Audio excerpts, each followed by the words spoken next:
now on U.S. politics and the state of the economy. Let's bring in our panel. Joining us from Los Angeles is Jazzy Lee Peterson. I love how he's like, I don't need a tie. I just throw it on the dress code and I'm good to go. An author, activist, pastor, and host of the Jazzy Lee Peterson radio show. Also with us from New York is Christopher Hahn. He's the host of the Aggressive Progressive podcast on iHeartRadio and Apple Podcasts. And from Massachusetts, John Quelch is the Dean of the University of Miami's Herbert Business School. Thanks to all of you for being with us. John Quelch, let me start with you. And we just got that very distressing news from our reporter there, Nathan King, telling us that Congress people have gone home without reaching agreement on this stimulus bill. There is something of a Band-Aid solution. They've extended the benefits for a week. But if there's no other solution to give people this kind of benefit that they were getting, what kind of impact is that going to have, not just on families, but also on the U.S. economy? Anand, it's going to have a big impact. Thank you for having me this evening. We have to understand that everything was got sheep on his tie? Going pretty well for a couple of months.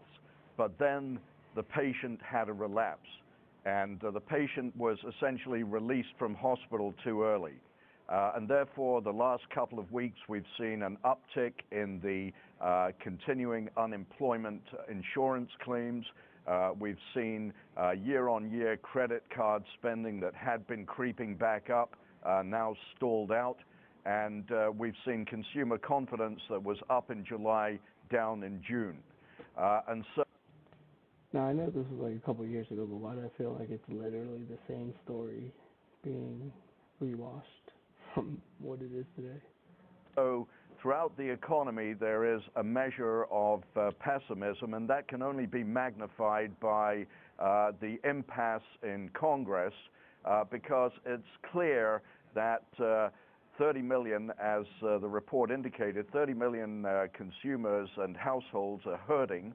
They do need this supplemental employment benefit, maybe not at $600 per person for everybody, but they also need a continuing moratorium on evictions from rental accommodations as well. Right. And this impasse is simply not good enough. John, one other question. We've just had another 1.4 million Americans file for unemployment. We also got the news this week that the country saw its biggest quarterly post-war contraction in, and yet, you know, we also see the stock market continuing to climb. So what's the longer-term outlook for the economy? Right. So important to note the 33% quarterly reduction, 4 times higher than the largest quarterly reduction during the 2008 financial crisis. And I've heard those same words again recently, talking about stock markets going up. Everyone's waiting for the bubble to explode so everyone could be poor. And then we have to get into like another Iraq war in order to bring everyone back to the middle class. And sounds like it's just life on repeat Groundhog Day. And by comparison, during the same quarter, it's worth pointing out that another very large economy, Germany, had a 10% year-on-year reduction. Meanwhile, actually, the Chinese economy rebounded 3.2% year-on-year. And so the magnitude of the problem in the United States in the second quarter is really substantial. I think a lot of investors, a lot of institutions were counting on a V-shaped recovery and a huge rebound in the third quarter. But Goldman Sachs and many others are having to scramble to revise downward their projections for a recovery and a rebound in the third quarter. So certainly for the rest of this year, I think it looks as though the U.S. is going to underperform what the experts forecast a month or two. Mind you, as you see, inflation's still up, and we are still not performing the way we're supposed to. Ago, and the question is whether or not the vaccine is going to come along fast enough to greatly boost consumer confidence and get everybody back on track in 2021. Chris Hahn, we see this becoming another political football right now, the fighting that's going on between the Democrats and the Republicans on Congress. Would it be fair to say that in this instance, with the Congress people now packing their bags, going away on vacation, they've actually failed, both Democrats and Republicans have actually failed the American people again? Well, the Senate surely failed. The House of Representatives passed the bill 70 days ago. The Senate refused to act on it till this week, and they can't even get their majority in line. There are over 20 Republicans that have told Mitch McConnell, the leader of the Senate Republicans, that they will not vote for this or any other relief bill. So that leaves it to Democrats in the Senate, and if you're leaving it to Democrats in the Senate, you really need to start with the House of Representatives bill, not some fantasy bill being floated by the White House. The White House has failed to lead on this. So yet again, this was 30+ years ago, and he's talking about how the White House has still continued to fail, and yet you've heard no different, see no different, and yet the same pieces on the board keep moving in a circle. And Chuck Schumer is definitely one of those guys who just keeps pushing it in a circle. I hope Jesse definitely punches them in the mouth.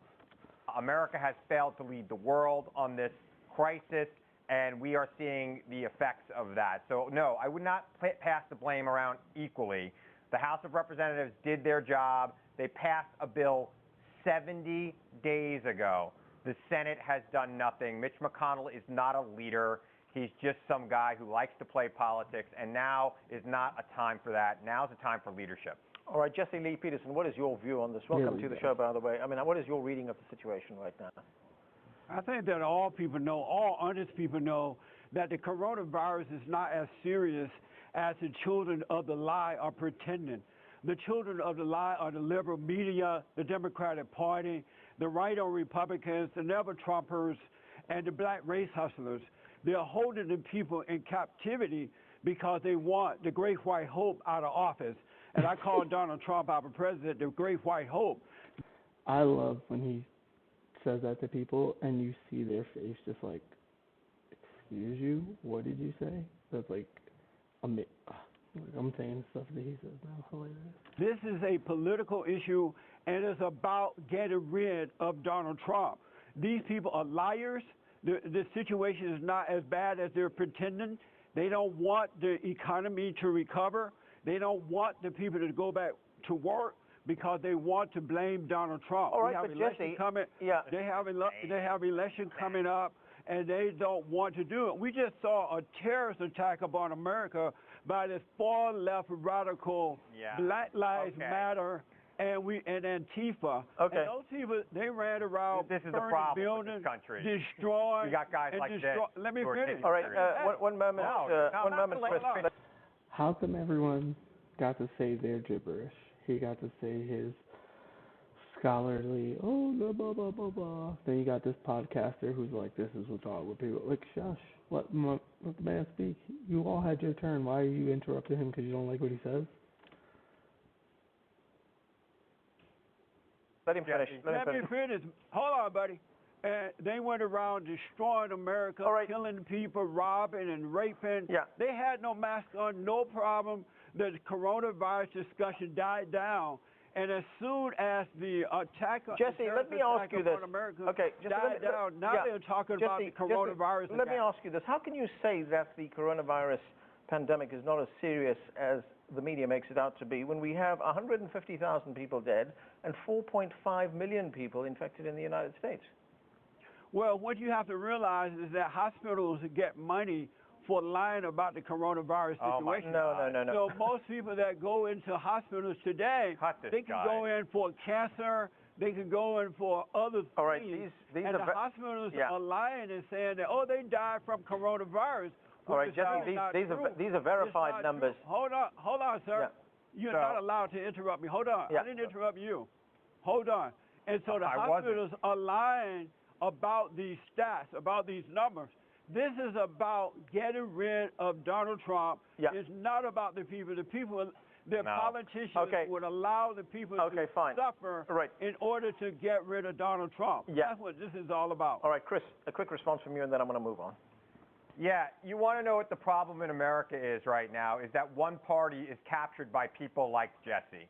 So when we talk about what's going on in D.C., wait one moment, Jesse. we want to talk about what's going on. Okay, You're Jesse, one of them, let's and you cannot shut up. trust it. Okay, You're one of them, shut and you up. cannot be trusted. You are a foolish You can't human tell me to being shut up. who is a You're a disgrace to liar. this country, You and are we a liar. have a situation in this country that is David is severe, your and you are daddy. making David is things your up daddy. because David you is your know daddy, and nothing. you are He is so mad. He's like, I'm not getting that claim to fame. I'm not getting my 5 seconds across to everybody. And Jesse's calling him out. Liar. Do nothing. You cannot even. This is about Jesse. getting rid of You want to know what's wrong with America? It's you. It's people like you who support this president, lie, It's people like you and the Democratic Party. I have got to move on. You are Okay, liars. I've got to move on. Let me bring in John Crouch. John, let's look at the situation as far as the economy is concerned. I mean, the country is now caught, as we can see, between a pandemic and there is also an urge, you hear it around the country, to reopen the economy. One is causing a problem with the other. Can the country actually do both? Well, many people have articulated a trade-off between public health and the economy, and that is really a false dichotomy, as I think Tony Fauci and many others have said. You have to have good public health security in order to have good economic security. How's about we just tell the truth? Wash your hands, stuff like that. Not just hand sanitizer, scratch the balls, and go back to work type of deal. But what else does anybody else know?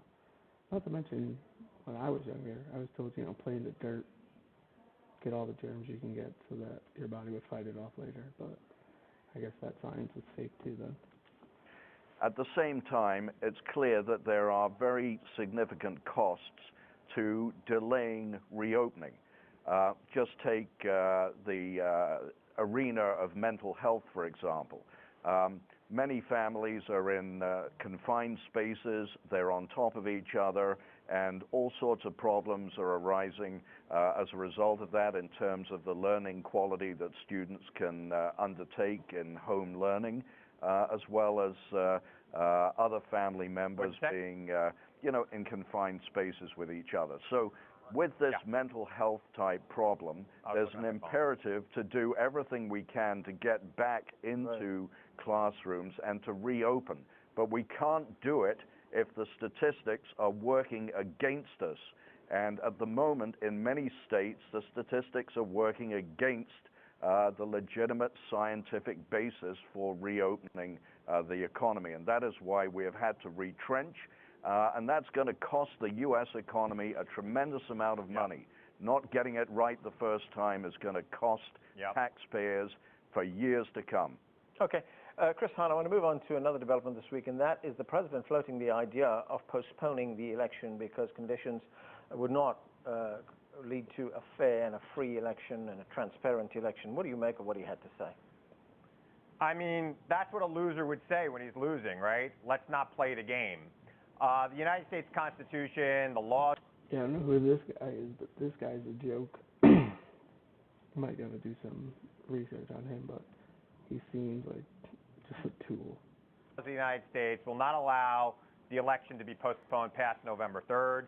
And if there, for some reason, is no election on November 3rd, or if the president somehow holds up the results in court past January 20th at 12:01, he will cease to be president because the 20th Amendment of the United States Constitution says that his term ends at 12 o'clock and the new term begins at 12:01. And if there's a vacancy at 12:01, then the House of Representatives, the Speaker of the House, will become President of the United States at that time. So, look, we didn't fight all the wars we fought around this world for 240 years, preserving the United States Republic and our Constitution and our values, to allow a person like Donald Trump to steal an election or to say that our democracy is less than other parts of the world.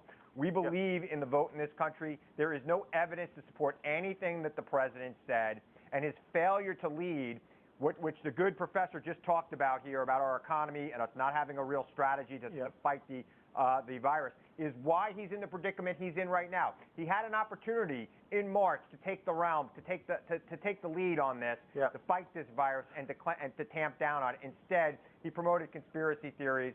He tried to deny it was even here, and now, he's living with the consequences. All right, Jesse Lee Peterson, what is your response to what you've just heard? First of all, the president took action early on, and when he banned travel from China and parts of Europe, these same radical far-left lying Democrats call him a racist. Even Nancy Pelosi went down to Chinatown, prancing around with the Chinese people. Oh, no problem, no problem. And then as soon as he decided to do something else, they went against him. Everything that this president does, they are against it because they are liars, and what they want is power and wealth. That's what they want, and the president is in their way of getting control of the people and getting finance for themselves. Mind you, Jesse saying this in 21, and I think Nancy Pelosi has gone up $30 million since him saying she wants power and money. And this idea of possibly not holding the election in November, I like that idea because the Democrats are desperate. Of course they want power and wealth. Yeah. They're far left radical. They are so far left now they're falling off the edge, and they want to control the people. And the Democrats cannot be trusted at all. Jesse, if the virus is a hoax, why would we need to hold on, Beta. Why do we have to do that? Okay, one minute, Chris. Because you're conflicting. Why are you always interrupting, man? Don't interrupt me. I didn't interrupt you. Because you're a lying fool, and I don't want the people of the world to hear you. I don't need you to interrupt me, Mr. Beta Male. Hold on. The president. You think I'm the Beta Male? Come on out here. Beta male. And then he seems like he would be like, oh, come out here. But then I think if Jesse punched him, he'd be the first one to sue. Sure. Hold on, Beta Male. The president and come out here, Jesse. We'll see who's a Beta Male. Okay. Hold on, man. We know that the Democrats very quickly, Jesse. I got to go. They have tried before to steal the election, and that's what they want to do this time around. They want the president out. Right. And the president has more support than what the liberal media and these liars want you to know. Okay, and that's where we are going to have to leave it. Thanks to all of you for being with us. Thank you. Thank you. For more now. That guy was angry. Hilarious. Jesse just told him facts, and the guy got so angry he just had to cut him off.